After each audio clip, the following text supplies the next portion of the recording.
एक ऐसे आइलैंड को दिखाने से जिस आइलैंड पर मॉन्स्टर्स का कब्जा था। दुनिया भर के शिकारी इस आइलैंड पर उन मॉन्स्टर्स का शिकार करने के लिए आते हैं, लेकिन अब तक कोई भी उन मॉन्स्टर्स में से किसी एक मॉन्स्टर को भी मार नहीं पाया। आज भी हर बार की तरह 5 ट्रेंड शिकारी मॉन्स्टर्स का शिकार करने उस आइलैंड पर आए थे। वो जैसे जैसे आगे बढ़ते गए, उनको दरख्तों और जमीन पर पड़े हुए इंसानों के कंकाल मिलने लगे, जिसे देखकर उन्हें ये तो समझ आ गई कि अगर एक पल की भी गफलत की तो वो सब अपनी जान से जाएंगे। उन सब के लीडर का नाम कर्नल ओरम था। उन 5 में से एक फोटोग्राफर होता है जो बेसिकली शिकारी तो नहीं था, लेकिन बाकी 4 शिकारियों ने उसे अपने साथ आइलैंड पर मॉन्स्टर्स का शिकार करते हुए की फोटोज खींचने के लिए बुलाया होता है। उस फोटोग्राफर का नाम प्रेस्ली था, एक एशियन लड़की जिसका नाम किमिको और उसके साथ एक ब्रिटिश लड़की जिसका नाम जेना था। बाकी में बचा एक एडगर नाम का 50 साल का आदमी जो उन सब में सबसे ज्यादा गुस्से का तेज था। हम देखते हैं प्रेस्ली को जिसने दूर ही खड़े एक अजीब तरह के बंदर की फोटो खींचने चाहिए। वो जैसे ही अपने कैमरे का जूम करता है तो वहाँ पर से वो बंदर गायब हो गया। उसे जरा सा शक हुआ कि शायद ये वही मॉन्स्टर हो सकते हैं जिस मॉन्स्टर का शिकार करने ये लोग यहाँ पर आए हैं। इसलिए वो काफी ज्यादा सोच विचार में पड़ जाता है। जल्द ही उसे पता चला कि वो बाकी सब से पीछे और अलग छूट चुका है। उसने यहाँ वहाँ देखकर उन सभी को आवाज लगाना शुरू कर दी, लेकिन कोई भी उसकी एक नहीं सुनता। डर के मारे उसने जंगल में एक दिशा की ओर भागना शुरू कर दिया और भागते भागते अचानक से वो नीचे गिर जाता है। उसने जैसे ही अपने आप को संभाला तो वो ये देखकर बहुत ज्यादा डर गया, क्योंकि उसके सामने ही एक सोल्जर बड़ी बुरी तरह चीर फाड़ किया हुआ पड़ा था, जिसे देखकर प्रेस्ली के तो मानो होश ही उड़ गए। लेकिन उसकी किस्मत अच्छी कि बाकी के सभी 4 ने वक्त रहते प्रेस्ली को ढूंढ लिया। फिर कर्नल ओरम प्रेस्ली को कहते हैं, मैं अब दूसरी मर्तबा किसी को नहीं कहूँगा, सब लोग साथ रहे और सब लोग अपनी आंखें खुली रखना। इसके बाद कर्नल ओरम उन सबको अपने पीछे चलने का कहते हैं। कर्नल आहिस्ता आहिस्ता करके उन्हें एक बहुत बड़े घर के सामने ले आए। कर्नल ने जेना को बोला, अपने साथ किमिको और प्रेस्ली को ले जाओ और घर के चारों तरफ तलाशी लो। देखो, अगर कोई खतरा नजर आए तो तुरंत ही मुझे पूरी इन्फॉर्मेशन दे देना। इतना कहते ही खुद कर्नल और एडगर दोनों बड़ी सावधानी से घर के अंदर चले जाते हैं। उन्होंने घर की तलाशी लेना शुरू कर दी, मगर उनको वहाँ पर भी कुछ खतरनाक नजर नहीं आता। उनको इस चीज का तो अंदाजा हो गया था कि मॉन्स्टर्स इस घर पर भी अटैक कर सकते हैं। इसीलिए जो इस घर के अंदर रहते थे उन्होंने पहले से ही खिड़कियों पर बड़ी बड़ी लकड़ियां लगा रखी। यहाँ किमिको घर के अंदर से तलाशी लेने लगी। बातों ही बातों में प्रेस्ली कर्नल को बोलता है, देखो कर्नल, मुझे नहीं लगता कि हम उस मॉन्स्टर को इतनी आसानी से मार पाएंगे। इसलिए अगर हमसे कोई अनहोनी हो गई या वो मॉन्स्टर हम पे हावी पड़ा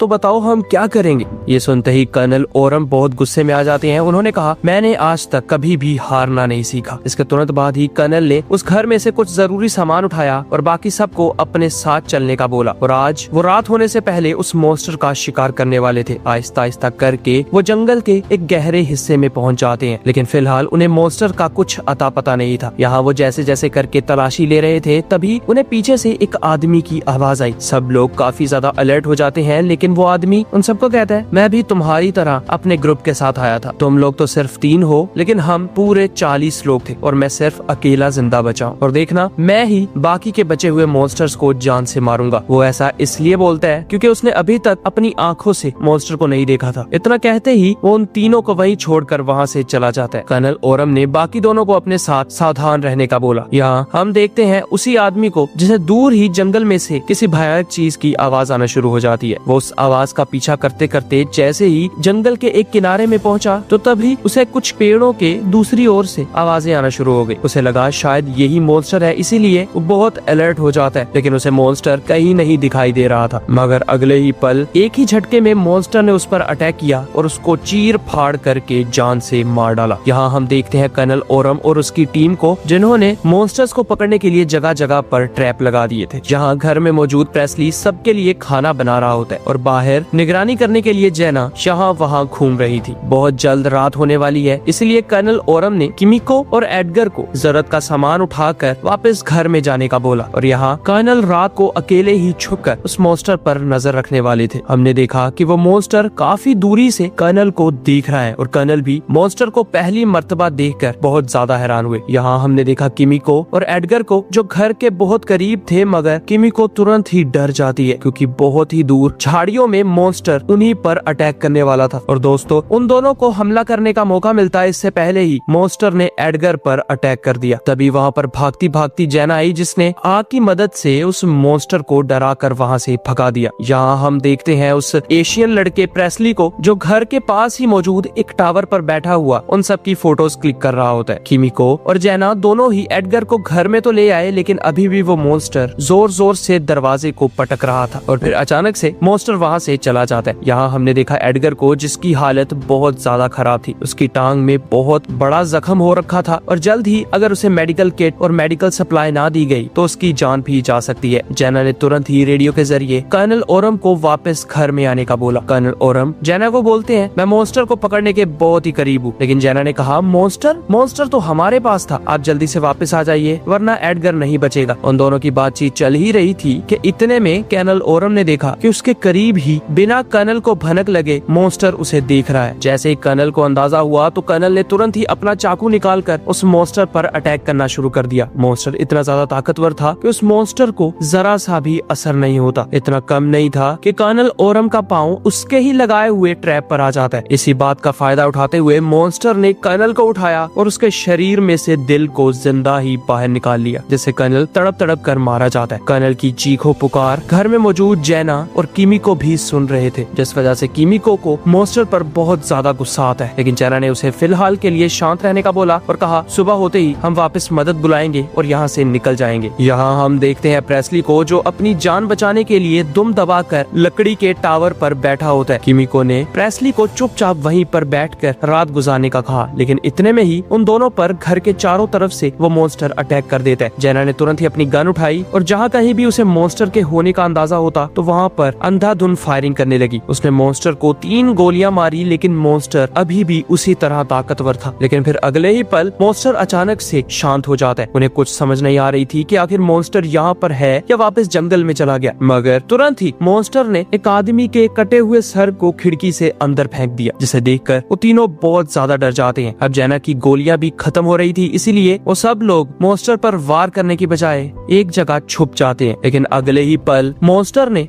जेना पर अपने हाथ से वार कर दिया और जेना बेचारी काफी ज्यादा तड़पने लगी। जेना की यह हालत देखकर किमिको ने एक रॉड को उस मॉन्स्टर के हाथ में घुसा दिया, जिस वजह से वो मॉन्स्टर अब तुरंत ही वहाँ से भाग जाता है। काफी देर जब कुछ भी हलचल ना हुई तो प्रेस्ली ने देखा कि वो मॉन्स्टर अभी भी उनके घर के पास ही है, मगर प्रेस्ली की बुरी किस्मत कि वो मॉन्स्टर अब प्रेस्ली को देखकर उसी की ओर आने लगा। एडगर ने प्रेस्ली को कहा, जल्दी से अपनी गन को लोड करो और उस पर जल्दी से गोलियां चलाओ। जैसा एडगर ने बोला, प्रेस्ली ने ठीक वैसा ही किया और अपनी पूरी मैगजीन उस कमीने मॉन्स्टर पर खाली कर दी। लेकिन वो मॉन्स्टर अभी भी टस से मस नहीं हुआ और उस मॉन्स्टर ने ऊपर आकर प्रेस्ली के चीथड़े चीथड़े कर दिए, जिससे वो प्रेस्ली भी मारा गया। घर में मौजूद जेना, किमिको और एडगर तीनों ही प्रेस्ली की दर्द से भरी हुई चीखें सुन पा रहे थे। उनके दिल में मॉन्स्टर के खिलाफ और भी ज्यादा डर पैदा हो गया। लेकिन एडगर बोलते हैं, हम अब मॉन्स्टर की नजरों में आ चुके हैं, इसीलिए चाहे जो कुछ भी हो जाए हमें रात को सोना नहीं है। उम्मीद है सुबह 12 बजे मदद आ जाएगी। फिर सीन शिफ्ट होता है और हम देखते हैं एक गुफा का सीन, जहाँ पर कोई और नहीं बल्कि प्रेस्ली ही बेलों के अंदर बंधा हुआ एक जगह पर पड़ा था। वो गुफा मॉन्स्टर की ही गुफा थी। प्रेस्ली ने जब अपने इर्द गिर्द देखा तो उसे कई लोगों के कटे हुए सर दिखाई दिए। जल्द ही प्रेस्ली की नजर वहाँ पर खड़े मॉन्स्टर पर भी पड़ जाती है, लेकिन मॉन्स्टर खड़े खड़े ही सो रहा था। जब प्रेस्ली को इस बात का अंदाजा हुआ तो उसने भी चुपचाप सोने की एक्टिंग की और इसी तरह सुबह हो गई। सुबह होते ही एडगर, किमिको और जेना के पास जो कुछ भी सामान बचा था वो उसे डिवाइड करते हैं और पूरी तरह रेडी होकर मॉन्स्टर का शिकार करने निकल गए। वो जिस जगह पर इस आइलैंड में पहली बार आए थे, उनका मिशन था कि दोपहर 12 बजे से पहले वो वहीं पर जाए। लेकिन 12 बजने में अभी बहुत टाइम बाकी था, इसीलिए एडगर और जेना दोनों एक साथ होकर जंगल में उस मॉन्स्टर के शिकार को निकल जाते हैं। और यहाँ किमिको उनसे अलग होकर दूसरी ओर चली गई, क्योंकि वो पेशे से शिकारी थे, इसीलिए वो किसी भी मॉन्स्टर से डरने वाले तो बिल्कुल भी नहीं थे। जब जेना और एडगर जंगल के काफी गहरे हिस्से में पहुंच चुके थे, तभी उन्हें अपने रेडियो पर प्रेस्ली की आवाज सुनाई देती है, जिसकी आवाज सुनकर वो बहुत ज्यादा खुश हो गए। उन्होंने प्रेस्ली को बोला, तुम जहाँ कहीं भी हो हम तुम्हें ढूंढ लेंगे। प्रेस्ली कहता है, मेरी हालत बहुत ज्यादा खराब है और मुझे नहीं लगता कि मैं 6 घंटे भी जिंदा रह पाऊंगा, इसलिए तुम्हें जल्दी करनी होगी। यहाँ हमने देखा जेना को, जो एडगर से जरा दूर वॉशरूम के लिए आई थी, लेकिन तभी उसे कर्नल की लाश मिलती है, जिसे देखकर वो बहुत ज्यादा दुखी हुई। हमने देखा कि पास ही मौजूद वो मॉन्स्टर भी जेना को देख रहा था, लेकिन फिलहाल वो जेना को कुछ नहीं कहता। इधर इधर हम देखते हैं किमिको को, जो जंगल में यहाँ वहाँ घूमने के बाद एक मर्तबा फिर से घर आ चुकी है। लेकिन उसे घर आने के बाद पता चला कि अंदर पहले से ही वो मॉन्स्टर आ चुका है। इसीलिए किमिको डर के मारे एक डोर के पीछे छुप जाती है। वो मॉन्स्टर उसी रूम में आया और किमिको की चीजों को देखना शुरू कर देता है। किमिको भी डर के मारे जरा सा भी आवाज नहीं करती। यहाँ हम देखते हैं एडगर को, जिसने जेना से बोला जल्दी से मेरे पास आ जाओ, क्योंकि एडगर ने जेना के पीछे उस मॉन्स्टर को देख लिया था। जेना तुरंत ही वहाँ से भागने लगी और एडगर भी उस मॉन्स्टर पर स्नाइपर से निशाना ताने हुए बैठा था। एक टाइम ऐसा आता है जब जेना का पाँव एक लकड़ी के अंदर फंस गया और उसे बहुत ज्यादा चोट आ जाती है। अगले ही पल मॉन्स्टर उसके बहुत ज्यादा करीब आ जाता है। वो जेना को बस मारने ही वाला था कि इतने में एडगर ने उसके सर पे शूट करके उसके सर को फाड़ डाला। यहाँ हम देखते हैं किमिको को, जो अब भी घर के अंदर मौजूद उस मॉन्स्टर से बचने की कोशिश कर रही थी। लेकिन मॉन्स्टर को किसी तरह किमिको के होने का एहसास हो जाता है। इसीलिए किमिको मॉन्स्टर के साथ लड़ना शुरू कर देती है। उसने मॉन्स्टर पर अटैक किया, लेकिन मॉन्स्टर बहुत ज्यादा मजबूत था। इसलिए किमिको उसे मारे बिना ही घर से बाहर आ गई। मॉन्स्टर ने अगले ही पल कुछ ही सेकंड में लकड़ी के दरवाजे को तोड़ा और किमिको का पीछा करते करते घर से बाहर आ गया। किमिको एक जगह छुप जाती है, लेकिन तभी उस मॉन्स्टर को जंगल में से गोली चलने की आवाज आई, जिस गोली से एडगर ने दूसरे मॉन्स्टर का भेजा उड़ाया था। इसलिए वो मॉन्स्टर वहाँ से भाग जाता है और किमिको की जान बच गई। यहाँ हम देखते हैं एडगर को, जो फाइनली जेना के पास आ गया। लेकिन तभी वही मॉन्स्टर जो पहले किमिको के पीछे पड़ा हुआ था, वो एडगर पर अटैक कर देता है। तभी वो सीन कट हुआ और हम देखते हैं किमिको को, जिसने फाइनली प्रेस्ली को गुफा के अंदर ढूंढ लिया था। वो प्रेस्ली को बचाने के लिए जैसे ही उसके पास आई तो अगले ही पल वहाँ पर वो मॉन्स्टर भी आ जाता है, जिसके हाथ में एडगर की मरी हुई बॉडी थी। किमिको ने अपने पास जो कुछ भी था वो उस मॉन्स्टर पर दे मारा, लेकिन जाहिर सी बात है इस चीज का कोई फायदा नहीं होने वाला था। इसलिए वो मॉन्स्टर किमिको को गले से पकड़कर उसका मुंह वहाँ पर मौजूद खून के अंदर डुबोने लगा। किमिको की जान बचाने के लिए प्रेस्ली ने अपने पास पड़ी हुई टॉर्च को उठाया और उसे चलाकर मॉन्स्टर के मुंह पे मारने लगा। मॉन्स्टर को इस बात से बहुत ज्यादा गुस्सा आता है, इसीलिए वो प्रेस्ली के पास आकर उसके सामने ही उसका दिल बाहर निकाल लेता है और बेचारा प्रेस्ली तड़प तड़प कर मारा गया। वो दोबारा से किमिको के पास आया, लेकिन इस बार वहाँ पर जेना आ जाती है। जेना ने तुरंत ही उस मॉन्स्टर को एक जंजीर से बांधकर एक जगह जकड़ लिया और किमिको उस गुफा को आग लगाने लगी। किमिको और जेना बहुत ज्यादा खुश हुए कि अब ये मॉन्स्टर यहीं पर जलकर मारा जाएगा, लेकिन तभी वो मॉन्स्टर पीछे मुड़ा और अपने हाथ से वार करके जेना के मुंह को काट डालता है और बेचारी जेना मौके पर ही मारी गई। किमिको जेना की ये हालत देखकर बहुत ज्यादा रोई, लेकिन साथ ही साथ उस गुफा में आग भी लग चुकी थी।